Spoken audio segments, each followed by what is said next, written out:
দর্শক যুক্ত করছি ফটিকছড়ি থানা প্রশাসন থেকে। আপনারা দেখছেন এখানে শিবিরের যে সভাপতি তাকে নিয়ে এসেছে এবং ফটিকছড়ি থানায় এই মুহূর্তে অবস্থান করছে।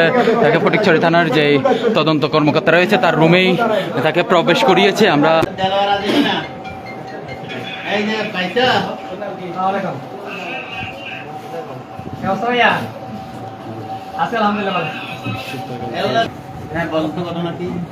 আমি প্রথম হচ্ছে আমাদের অ্যাডভোকেট মোহাম্মদ ইউনুস ভাইয়ের পাশে একটা মসজিদ আছে, ওখানে নামাজ পড়তে গেছিলাম। অ্যাডভোকেট আলমগীর মোহাম্মদ ইউনুস অলঙ্কারের পূর্ব পাশে ইউনুস কি উনার মসজিদ, ইউনুসের সমাজের মসজিদ।